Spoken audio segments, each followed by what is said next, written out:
Assalamu alaikum wa rahmatullahi ta'ala wa barakatuhu. Kamar dai kullum yau ma mun kuma dawowa, za mu nuna muku yadda za ku kwashe miliyan ɗaya. To da farko za ka zo gurin daily cipher ɗin nan na tsakiya, ka danna shi sau ɗaya, za ka ga komai ya canza. Sannan sai ka zo ka danna dot dash dash dot, leta P za ta fito.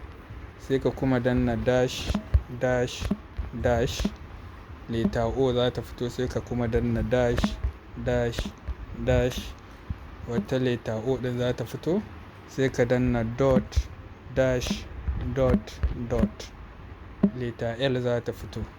Sai ka kwashe miliyan ɗayanka kamar yadda na kwashe tawa. Kar ku manta ku yi mana subscribe sannan ku danna ƙararrawa. Mun gode. Sai ka kwashe miliyan ɗayanka kamar yadda na kwashe tawa. Kar ku manta ku yi mana subscribe sannan ku danna ƙararrawa. Mun gode.